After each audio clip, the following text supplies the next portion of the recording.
Persembahan dan perpuluhan dapat ditransfer melalui BCA 857 050 5000 atas nama GBI Musi Palem Indah atau scan barcode QR kode GBI Musi Palem Indah. Tuhan Yesus memberkati. Shalom saudara, saya ucapkan selamat. Kita akan sama-sama berdoa, memuji, menyembah. Mari saudara, kita akan satukan hati kita akan berdoa bersama-sama. Yuk.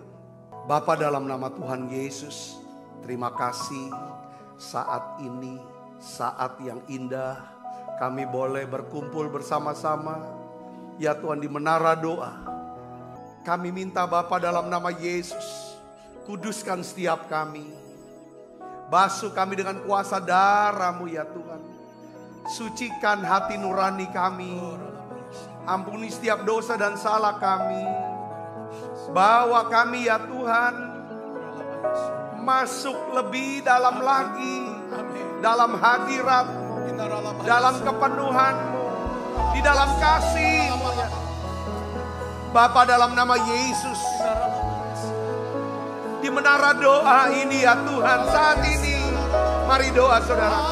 Kami bersama-sama ya Tuhan merendahkan diri kami. Kami sujud di kaki-Mu Tuhan. Oh ya lama. Urapi tiap kami. Berikan kata-kata doa buat kami ya Tuhan, untuk kami doakan. Berikan nyanyian baru untuk kami nyanyikan Tuhan. Berikan kata-kata-Mu ya Tuhan, firman-Mu ya Tuhan, yang menguatkan kami, yang meneguhkan kami ya Tuhan. Oh ya lama-lama, beri kami pengertian yang baru, pewahyuan yang baru, hikmat-Mu ya Tuhan Yesus. Mari buka suaranya doa, saudara doa. Mari berdoa. Oh ya lama.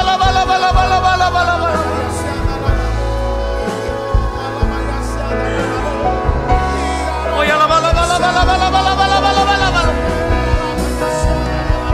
Oh ya lama.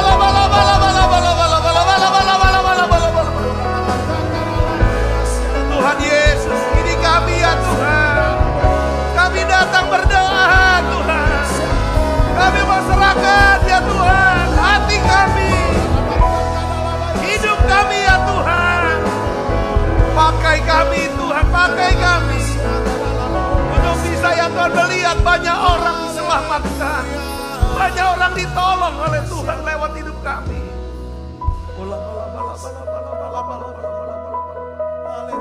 Dalam nama Yesus kami berdoa. Makasih Tuhan, makasih. Haleluya. Mari kita doa, nyanyi. Kau telah memilihku sebelum dunia dibentuk. Betapa aku bersyukur padamu ya Tuhan Allahku. Telah memanggilku sebagai alat kerajaan-Mu. Betapa aku bersyukur padamu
bagi keselamatan. Mari ini doa kami.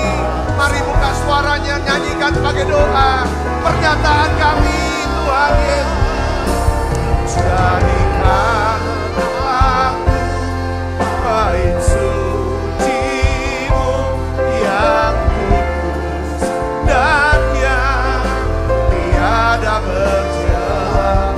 Jadikan aku mezbah doa-Mu bagi keselamatan. Sekali lagi, laba-laba. Jadikan aku bait suci-Mu yang kudus dan yang tiada bercela.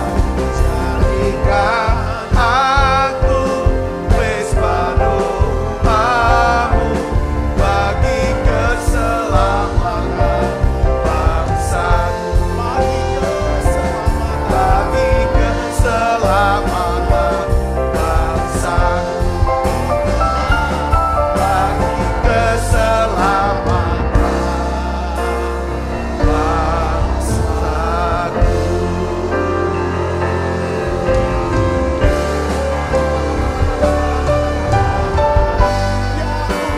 Seluruh hidupku pakailah Tuhan bagi kemuliaan.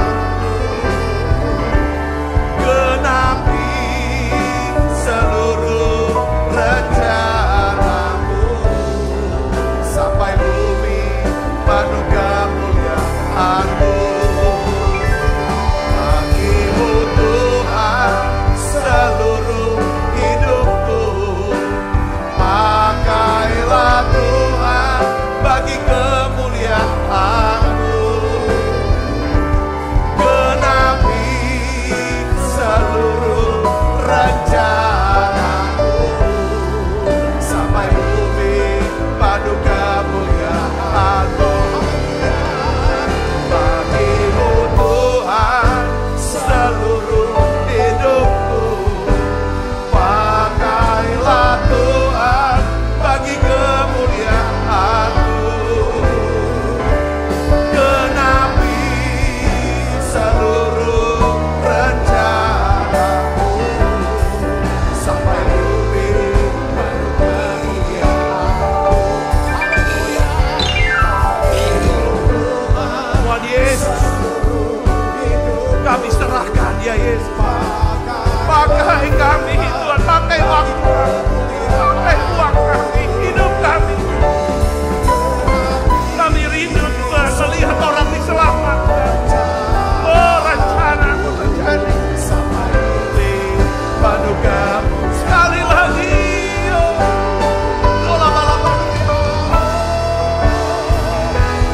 Bagi-Mu Tuhan seluruh hidupku, pakailah Tuhan bagi kemuliaan-Mu.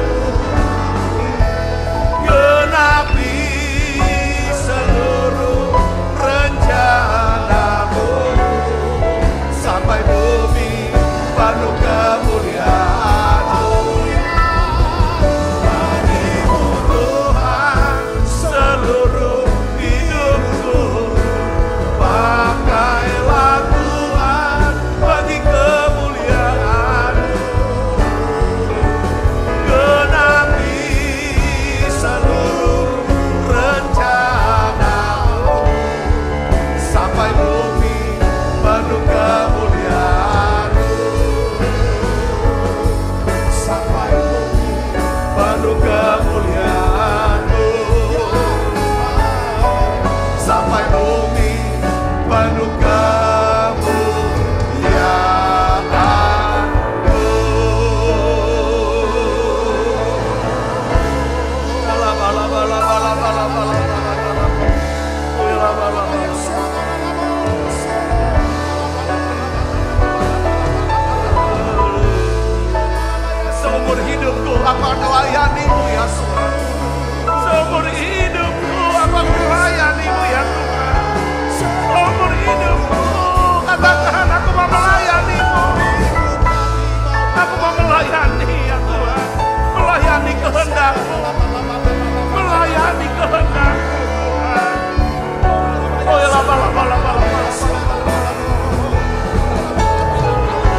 dan perkataan.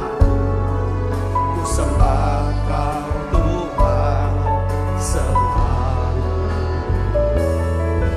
Aku mau bernyanyi setiap hari, bersyukur buat nafas yang Kau beri.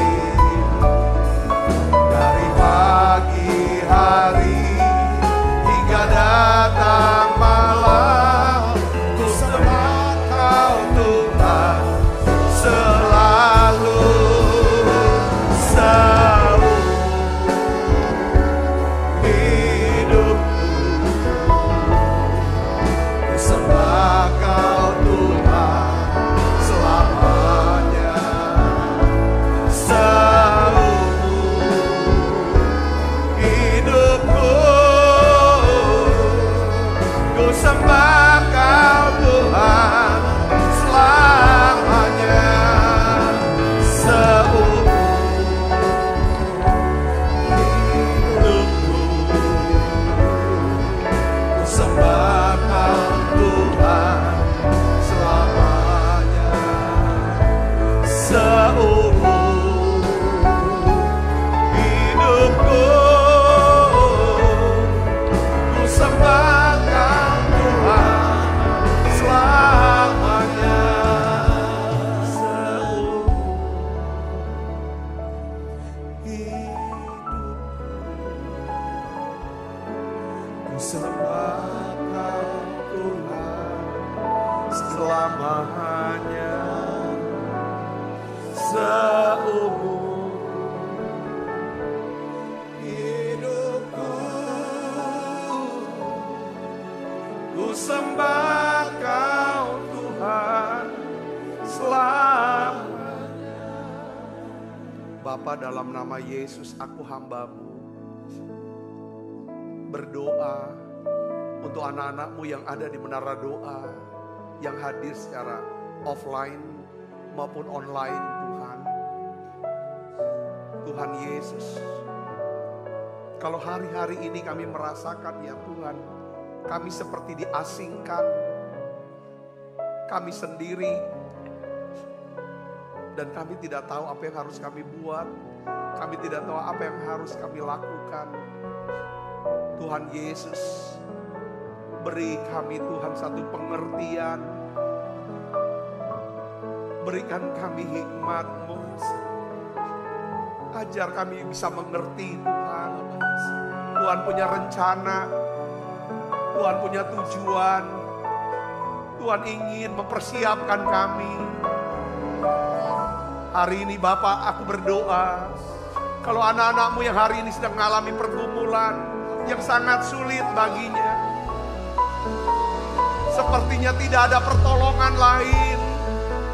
Tuhan, hanya Engkau yang bisa tolong Bapak. Hanya Tuhan yang bisa menolong. Biarlah ya Tuhan pengalaman ini, pergumulan ini, pergulatan pribadi anak-anak-Mu ini, Tuhan berikan ya Tuhan kekuatan, pengurapan-Mu, hikmat-Mu ya Tuhan, firman-Mu ya Bapa, kuasa-Mu Yesus. Tolong anak-anak-Mu ini Yesus, tolong anak-anak-Mu ini ya Tuhan. Mereka akan keluar ya Tuhan dari pengasingan ini untuk memberitakan kasih-Mu ya Tuhan, menyatakan kemuliaan-Mu Yesus. Tuhan pakai anak-anak-Mu ini Yesus, urapi kami, urapi anak-anak-Mu ya Tuhan yang hari ini sedang hancur hatinya ya Tuhan. Oh ya bahwa kami bisa menyembah lebih lagi Tuhan di masa-masa sekarang. Sembah Kau ya Allahku, ku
Tuhan Rajaku, Ku sembahmu, ya Allahku. Ku tinggikan namamu selalu. Semua lidah dan mengaku Engkaulah Yesus, Tuhan Rajaku.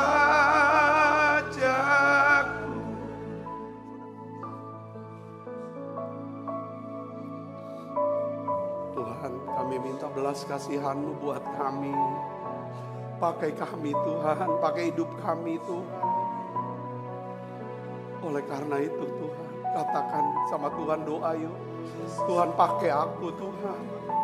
Pakai lagi hidupku Tuhan. Urapi aku Tuhan. Urapi aku, pakai aku Tuhan. Untuk melayani Tuhan. Pakai hidupku ya Tuhan untuk melayani. Ampuni aku ya Tuhan, ampuni. Kalau hatiku jauh dan berjarak dengan Tuhan hari-hari ini. Tuhan ampuni aku Yesus. Oh ya lama. Doa saudara doa. Bangkitkan lagi rohnya. Yesus tuh Yesus.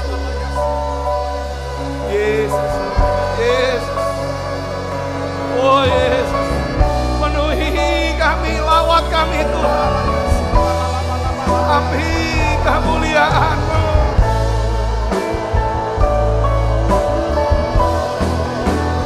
Ya belas kasihan-Mu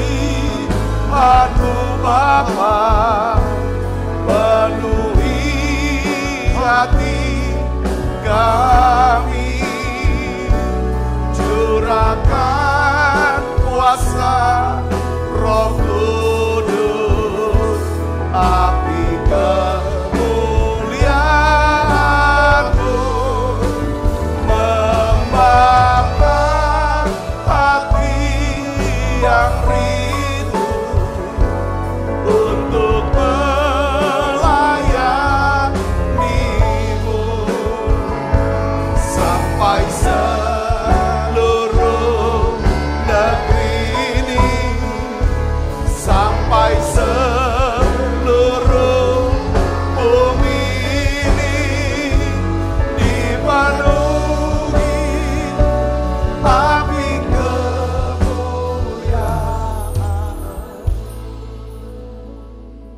Tuhan terima kasih untuk hadirat-Mu, untuk pengurapan-Mu, untuk panggilan-Mu. Engkau masih panggil kami Tuhan. Engkau masih panggil kami. Kami mau katakan, ku jawab ya Tuhan. Ya dengan panggilan-Mu ya Tuhan. Aku mau katakan ya. Makasih Yesus. Lawat kami. Pulihkan lagi kami Tuhan. Segarkan kami lagi dengan urapan kasih-Mu. Kami semua yang lelah, yang capek. Tuhan, terima kasih. Di hadirat-Mu hari ini, Engkau penuhi kami. Engkau baik Tuhan. Makasih. Urapi hamba-Mu untuk dapat ya Tuhan mengajar sebagian daripada sabda firman-Mu. Urapi hamba-Mu. Ya Tuhan, untuk bisa mengajar dengan bahasa yang sederhana dan mudah dimengerti. Ya Tuhan, kami bisa mengerti akan panggilan Tuhan dalam hidup kami. Terima kasih. Dalam nama Yesus. Semua kita yang siap menerima firman dengan hati gembira, sama-sama katakan amin. Tangan yang meriah. Silakan duduk kembali Ibu Bapak. Shalom saudara. Hari ini saya ingin berikan judul daripada khotbah saya, yaitu mengapa Tuhan mengasingkan atau mengisolasi, memisahkan ya orang-orang pilihannya. Saya coba cari saudara arti kata mengasingkan ya dari Kamus Besar Bahasa Indonesia, itu dikatakan menjauhi dari yang lain, menjauhi dari yang lain, menyendirikan sendiri, memisahkan diri, membuang jauh-jauh ke tempat yang terpencil. Tetapi ada satu definisi umum yang saya lihat di Wikipedia tentang pengasingan, artinya pengasingan. Pengasingan itu dia definisikan sebagai bentuk penghukuman sebenarnya. Ya, bentuk penghukuman. Hukuman ini adalah hukuman yang membawa orang, ya kan, yang dihukum itu jauh dari rumahnya, ya kan, dan dibuang ke tempat yang lain. Nah, tetapi pengasingan ini juga sebenarnya saudara, ya kan, bisa juga, ya kan, yang bersangkutan orang itu sengaja keluar dari negaranya dan berdiam di negara lain, biasanya untuk melindungi diri dari ancaman. Nah, ini biasanya tuh kalau di Amerika, saudara, kalau memang dia bisa meyakinkan daripada pihak Amerika, dalam hal ini mungkin bagian daripada homelandnya itu, apa Departemen Dalam Negeri atau kalau kita di ini imigrasi atau apa saya kehakimannya, bahwa kita ini adalah terancam, ya kan saudaraku ya, maka kita bisa dapat istilahnya tuh apa asilum, ya kan, asilum yang jadi bisa jadi warga negara di Amerika, itu pengasingan. Tetapi saya nggak mau bahas yang ini, tapi saya mau bahas tentang apa pandangan Alkitab tentang pengasingan. Saya ingin beritahu kepada saudara, ya kan saudaraku, memang ada saudara satu masa di mana bangsa Israel yang sudah jauh dari Tuhan, yang hidupnya tidak menurut lagi hukum-hukum Tuhan, mereka itu ya kan karena kejahatan mereka diasingkan ke negara Babel. Tetapi saya ingin melihat dari sisi itu, sudah dibalik daripada itu sebenarnya. Kalau kita mau melihat, kalau dari sisi yang objektif aja coba, ya, pengasingan itu bukanlah sebuah penghukuman, ya, pengasingan itu bukan penghukuman. Kalau kita udah masuk perjanjian baru ya, pengasingan juga bukan penolakan, ya kan? Tetapi justru pengasingan adalah kunci menuju kehormatan dan kebesaran. Yang mengerti katakan amin. Nah, orang-orang besar itu dilahirkan dan dibangun di dalam apa? Pengasingan. Mungkin saudara berkata, apa sih saya nggak pernah rasa diasingkan. Saya ingin menjelaskan secara aplikatifnya begini saudara ya. Pernah kan di antara kita mengalami yang namanya pengasingan, dikucilkan dari pergaulan. Ya. Atau kita merasa kayaknya disisihkan. Kamu bukan kelompok kami. Waktu masa pandemi COVID-19, ya kan, kata isolasi, kata pengasingan, itu sudah hal yang tidak aneh, betul saudara? Kita diasingkan, saudara, supaya kita nggak menularkan mereka, ya kan, yang sehat. Begitu pula dengan kehidupan rohani kita, saudaraku. Saya ingin beritahu tentang secara garis besarnya, nanti apa maksud pengasingan buat kita. Ya, jadi paling tidak kita renungkan satu hal aja, saudaraku. Ada beberapa poin sebenarnya saudaraku, tapi saya ingin ajak saudara hari ini untuk renungin pada kita. Kenapa kok Tuhan mengasingkan saya? Ya kan? Kita bisa juga merasa terasing ketika ya kan? Mungkin kita ditinggal oleh orang yang kita andalkan atau kita kasihi. Itu kan ngerasa terasing. Masuk ke dalam musim pengasingan itu. Saya sering kasih contoh seperti kayak kami, ketika kami masih kecil, tiba-tiba ibu kami meninggal dunia. Itu juga masa pengasingan buat kita. Beberapa di antara saudara mungkin sudah kerja, tiba-tiba ada surat. Ada 3 huruf, PHK. Itu kan sebuah pengasingan dalam hal apa? Ekonomi atau pekerjaan. Ngerti saudaraku? Lalu tiba-tiba ketika saudara datang ke dokter, dia bilang, gak bisa pulang ke rumah. Harus tinggal di rumah sakit. Saya kasih surat. Itu pun pengasingan. Betul? Ketika bank membuat surat peringatan kepada kita. Dan ternyata kita tidak bisa bayar. Surat peringatan ini udah masuk ke SP terakhir. Dan rumah kita akan disita. Itu pengasingan menurut saya. Pengasingan itu bukan cuma sekedar ini. Kita merasa diri kita dijauhi orang. Karena ada masalah tertentu yang kita sedang alami. Saudaraku, beberapa di antara kita, pengasingan itu karena aku lagi dihukum oleh Tuhan ya aku nih. Tiba-tiba kita dijauhi oleh orang-orang. Kita merasa kita dihukum sama Tuhan. Aku sedang mengalami penghukuman dan penolakan kah? Saya ingin beritahu saudaraku, kita bahas. Saya pun ngalamin dalam hidup kita. Ya kan, diasingkan untuk kita sendiri. Sendiri. Saya berkata bahwa orang-orang besar itu dilahirkan dan dibentuk dalam apa? Masa-masa pengasingan. Katakan amin. Kalau orang dunia kita bilang berapa banyak, berapa kali ya saudara proklamator kita. Ya kan? Bung Karno dan Bung Hatta. Ya kan? Mengalami pengasingan. Saudara, betul kan? Ya, sudah tahu itu kisah ceritanya, saudaraku. Nah, kita kan lihat di sini, ya kan? Alasan pertama Tuhan mengasingkan kita. Jadi nanti pengasingan ini nggak cuma sekarang atau dulu, itu berlanjut terus sampai, saudaraku, sampai di mana Tuhan itu bilang kamu udah selesai tugasnya. Karena Tuhan mengasingkan kita, ya kan? Tujuannya untuk apa? Mempersiapkan apa, saudara? Diri kita untuk satu penugasan tertentu.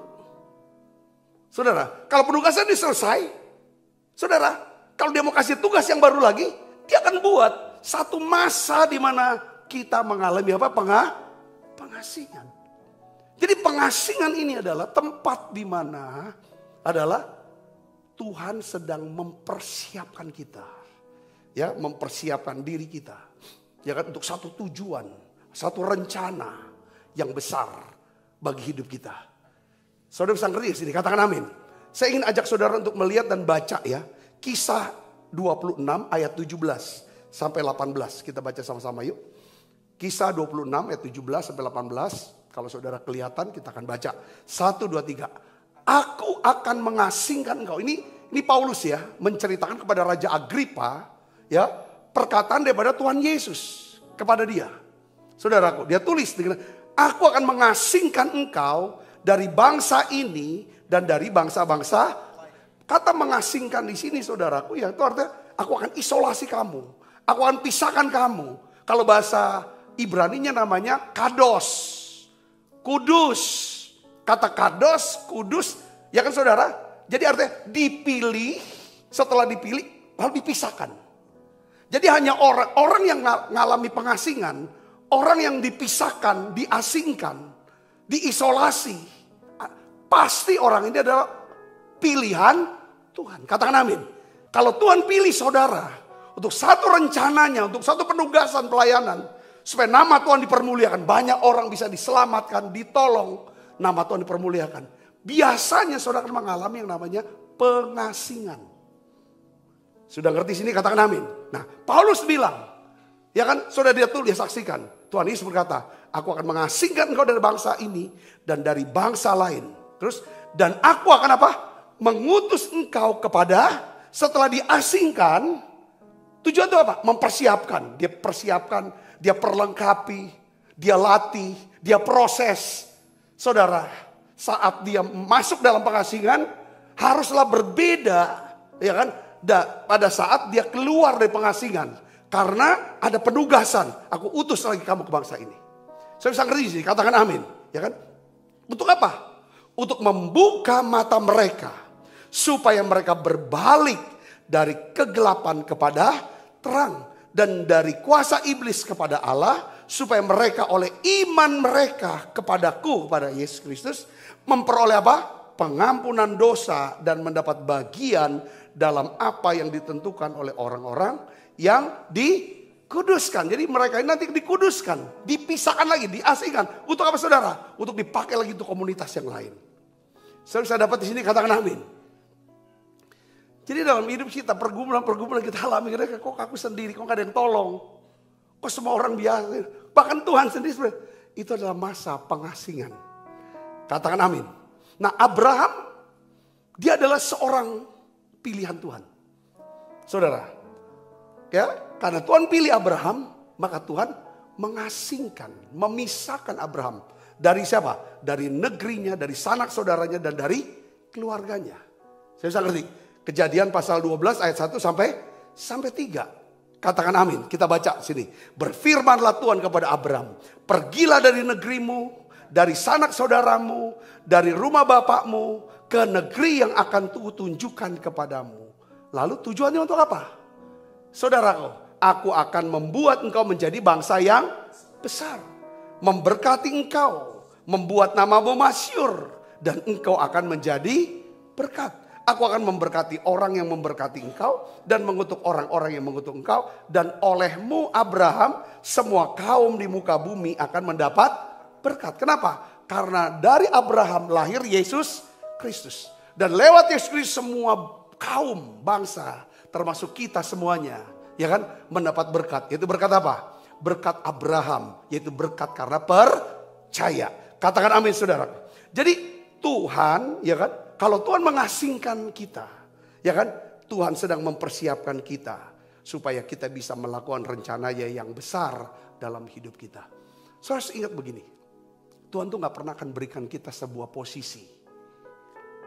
Tuhan tidak akan pernah memberikan seseorang itu pengurapan atau penugasan, ya kan, sebelum, ya kan, orang itu, ya kan, sebelum orang itu, ya kan, dipersiapkan, sebelum Tuhan mempersiapkan diri dia. Nah, cara Tuhan mempersiapkan adalah dengan cara mengasingkan mereka.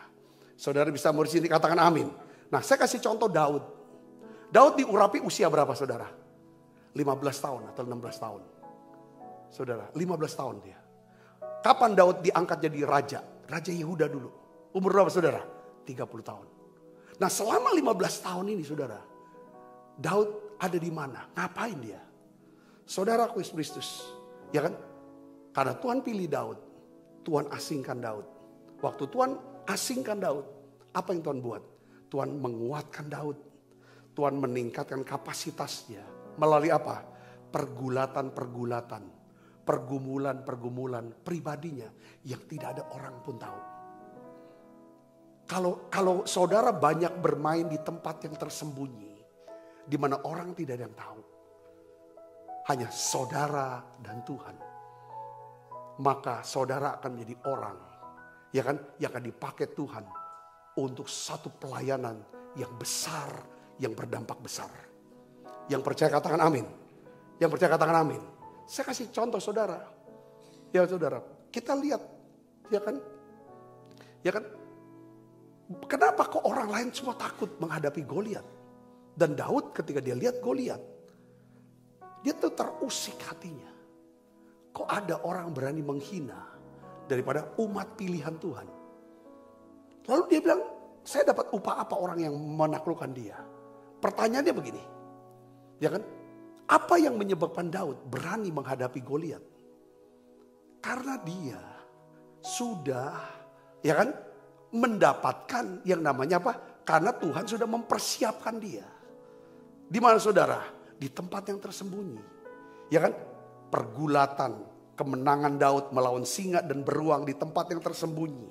Di masa pengasingannya, mempersiapkan dirinya, menguatkan dirinya, meningkatkan kapasitasnya. Yang ngerti katakan amin. Orang gak ada yang tahu. Saudara, dia bergumul, dia bergulat dengan singa. Orang gak tahu. Orang gak ada yang tahu dia bergumul, bergulat dengan beruang. Untuk apa? Untuk supaya menjaga tanggung jawab. Aku tanggung jawab sama kambing, sama domba. Saudaraku.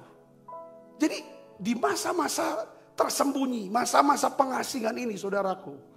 Itu sangat menentukan saudaraku. Bagaimana Tuhan bisa mempromosi saudara di depan umum.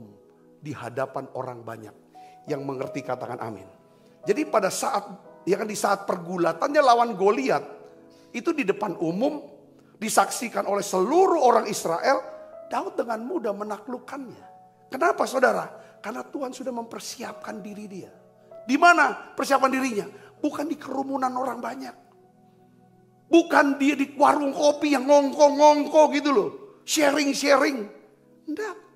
Waktu dia sendirian. Sendirian apa? Melakukan tugasnya yang tidak dilihat. Seringkali saudara, waktu saudara melakukan tugas saudara, tanggung jawab saudara, ya kan, yang tidak untuk dilihat orang, bukan untuk dipuji orang. Disitulah Tuhan persiapkan saudara, menguatkan saudara untuk satu tugas, ya kan, yang besar, yang akan disaksikan oleh banyak orang. Yang mengerti dan percaya katakan amin. Ya saudara, jadi pergumulan pribadi saudara, pergulatan pribadi saudara, di mana orang tuh tidak ada yang tahu air mata saudara, jeritan saudara malam-malam. Itulah masa-masa pengasingan saudara. Saudara, sebenarnya saudara lihat ini bukan penghukuman. Ini bukan penolakan. Bukan saudara berada di pembuangan. Saudara tidak dibuang. Tapi Tuhan sedang persiapkan saudara. Yang percaya katakan amin. Ada banyak orang, para pejabat mungkin berkata, saya banyak bergaul dengan para pejabat. Ya kan? Ya kan? Ada masa dia menjabat. Ada masa tiba-tiba dia gak ada salah apa-apa. Saudara, hanya karena fitnah orang. Akhirnya dicopot dan dia dibuang. Saudara, oleh anugerah Tuhan. Saya bisa sharing. Saya ngomong, Pak, jangan berhenti. Ya kan? Untuk mengembangkan diri. Pak, jangan berhenti untuk berkarya. Ya kan? Biarlah lakukan itu.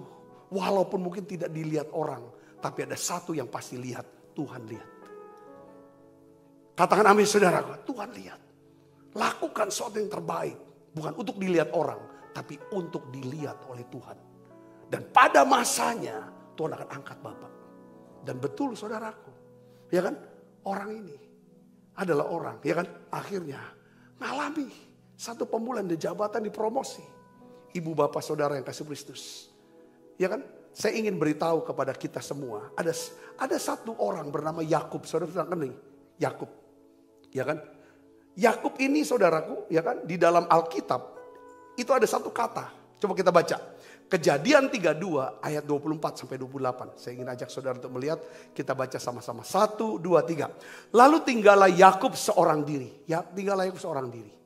Dan seorang laki-laki bergulat dengan dia sampai fajar menyingsing. Ketika orang itu melihat bahwa ia tidak dapat mengalahkannya, ia memukul sendi pangkal paha Yakub. Sehingga sendi pangkal paha itu terplecok ketika ia bergulat dengan orang itu. Lalu kata orang itu, biarkanlah aku pergi karena fajar telah menyingsing. Sahut Yakub, aku tidak akan membiarkan engkau pergi jika engkau tidak memberkati aku. Bertanyalah orang itu kepadanya, siapakah namamu? Sahutnya Yakub. Lalu kata orang itu, namamu tidak akan lagi disebut lagi Yakub tetapi Israel. Sebab engkau telah bergumul melawan Allah dan manusia dan engkau menang. Saudara, di saat Yakub berjumpa dengan malaikat, dia bergumpul dengan malaikat. Alkitab katakan Yakub seorang diri. Garis bawahi saudara, Yakub seorang diri. Saya ingin memberitahu, Yakub bukanlah seorang yang kesepian. Jadi diasingkan, seorang diri beda dengan kesepian. Kita bisa berada di kumpulan orang banyak, tapi kita merasa kesepian. Tapi kita bisa sendiri, tapi gak merasa kesepian. Saudara, Yakub bukan orang kesepian, dia punya istri. Dia punya banyak anak, dia punya banyak pelayan. Tetapi saya ingin garis bawahi di sini saudaraku. Apa yang membuat Yakub menjadi orang besar? Saudara, 12 anaknya menjadi 12 suku Israel. Keturunan Yakub itu raja-raja, imam-imam, nabi-nabi. Bahkan dari keturunan Yakub lahir juru selamat Tuhan kita Yesus Kristus. Ini orang hebat. Nama Yakub diganti jadi nama Israel. Sampai hari ini orangnya sudah hidup saudara. Ya 4.000 tahun yang lalu. 4.000 tahun yang lalu. Sampai hari ini nama Israel tidak dihapuskan. Apa yang membuat? Saudara, ini Yakub ini, saudaraku, adalah orang yang berkenan di hati Tuhan. Yang ngerti katakan amin. Apa yang membuat Yakub jadi orang berkenan? Orang besar. Saudara, saya lihat di sini. Ada satu kunci di dalam Kejadian 25 ayat 27. Waktu Esau dan Yakub itu lahir. Ini kan anak kembar. Ya kan? Esau lahir duluan, lalu dipegang kakinya. Tumitnya saudaraku ya. Ya kan? Ya kan? Lalu ada keterangan. Ini yang saya dibukain tadi pagi. Saudaraku. Kejadian 25 ayat 27. Kita baca sama-sama. Ini harus kita jadi rema buat kita. 1, 2, 3. Lalu bertambah besarlah kedua anak itu. Esau menjadi seorang yang pandai berburu. Seorang yang suka tinggal di padang. Suka berburu, suka tinggal di padang. Di padang ada apa saudara? Ada banyak kerumunan. Ada banyak komunitas. Ada banyak binatang. Di padang suka berburu, dia pergi ke sini sibuk kemana-mana, kejar binatang, nggak kejar binatang, ngumpul sama teman-temannya. Tapi perhatikan saudara, Yakub, apa kebiasaan Yakub saudara? Tetapi kata tetapi sebaliknya ya, Baca yang keras. Yakub adalah seorang yang apa? Yang tenang. Yang suka tinggal di kemah. Seorang yang tenang. Yang suka tinggal. Artinya apa? Dia suka nyendiri. Sendiri dengan Tuhan. Saya ingin beritahu kepada saudara ya. Ya kan? Kalau kita terlalu banyak tampil berada. Ya kan? Di depan umum. Kalau kita orang yang suka berada di kerumunan. Ngumpul sini. Ketemu komunitas sini. Sibuk sana, sibuk sini. Sulit buat kita mengalami yang namanya perjumpaan pribadi dengan Tuhan.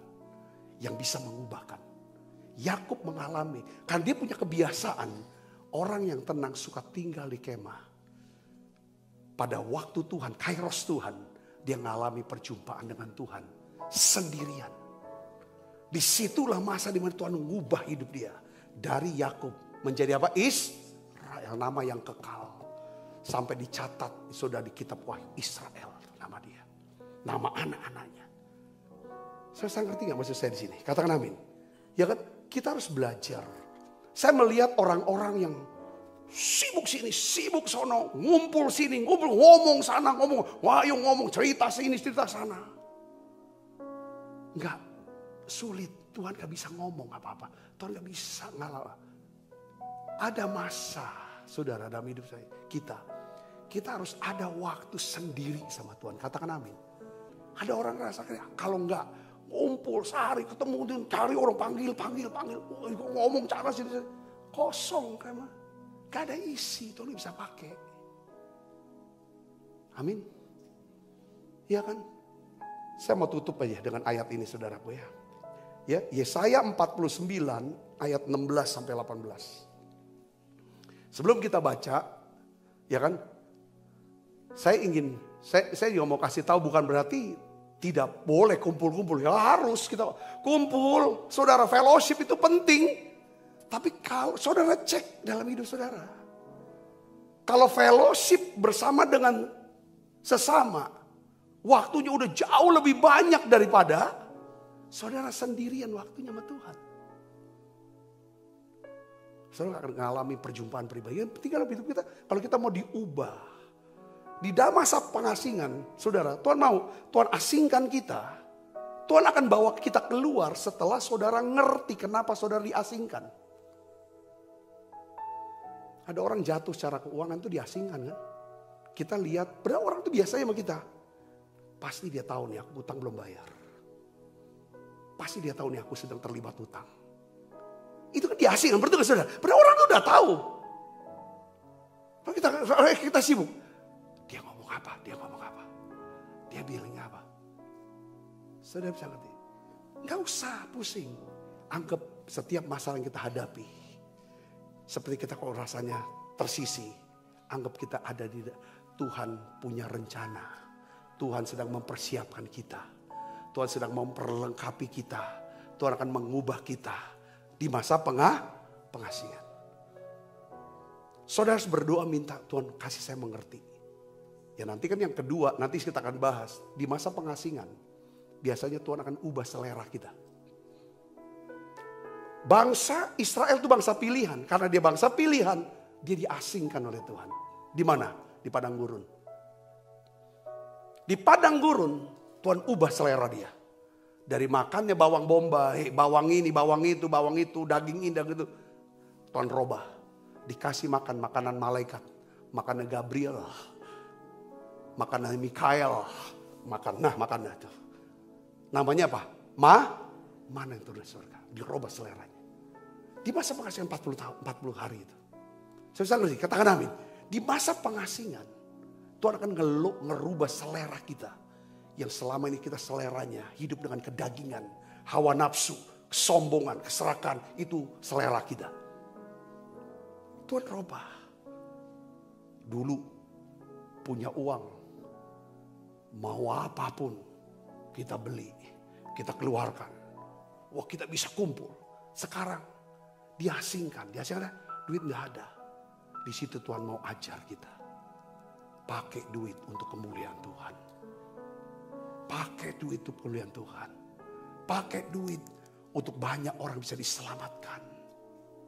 Dulu kalau kita mau pergi-pergilah.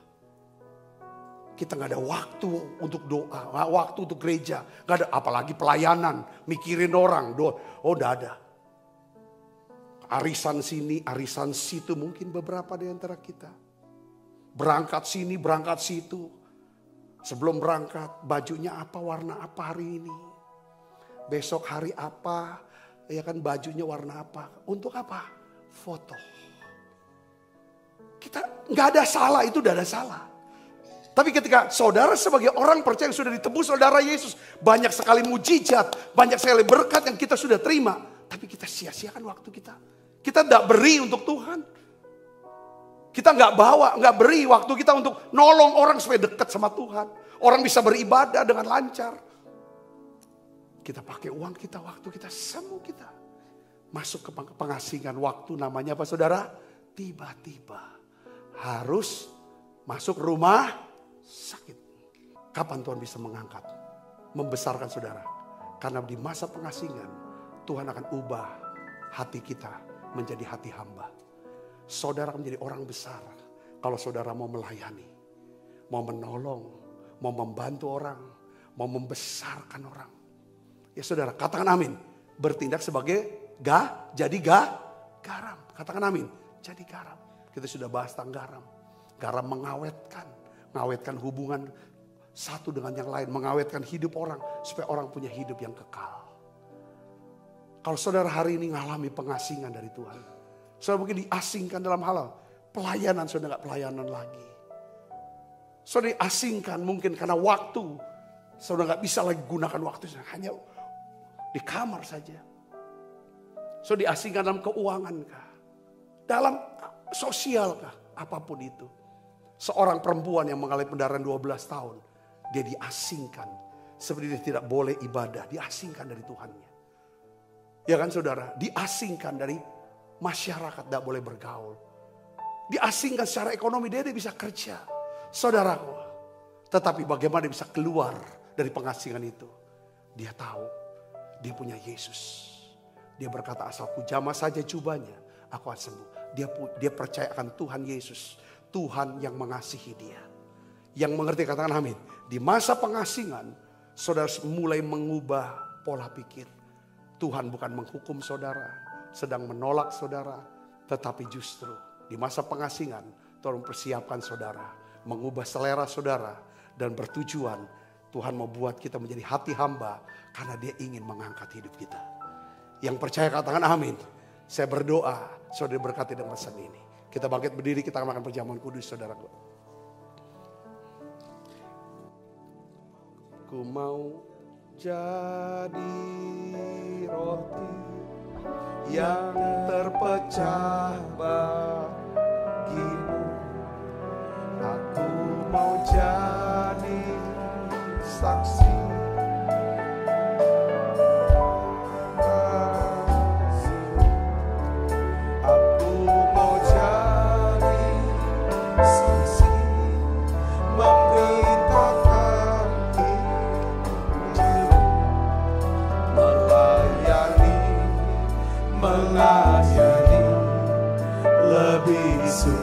Aku mau menjadi roti yang terpecah. Aku mau jadi roti yang terpecah bagimu. Aku mau jadi yang tercurah, anggur yang tercurah bagimu. Aku menjadi saksi. Aku mau jadi saksi, memberitakan Injilmu, melayani lebih sungguh. Kita siapkan diri untuk perjamuan kudus. Sebab apa yang telah teruskan kepadamu telah aku terima dari Tuhan. Yaitu bahwa Tuhan Yesus pada malam waktu ia diserahkan mengambil roti, angkat roti. Dan sudah itu mengucap syukur atasnya. Ia memecah-mecahkannya dan berkata, inilah tubuhku yang diserahkan bagi kamu. Perbuatlah ini menjadi peringatan akan aku. Saudaraku, bukankah roti tangan kita ada persaudaraan kita dengan tubuh Kristus? Mari kita makan dalam.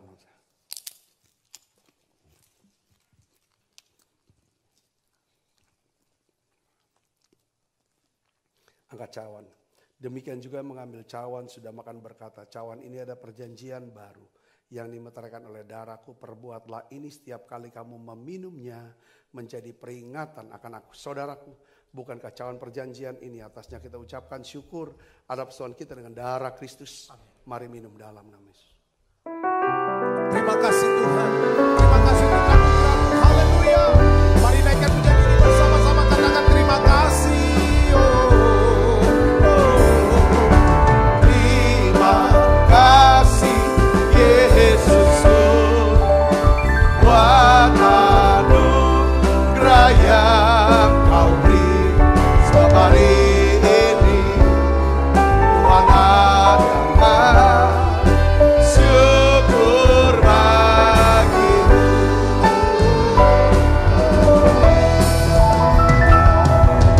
Terima kasih Yesusku, buat anugerah yang Kau beri setiap hari ini. Tuhan adalah syukur bagimu.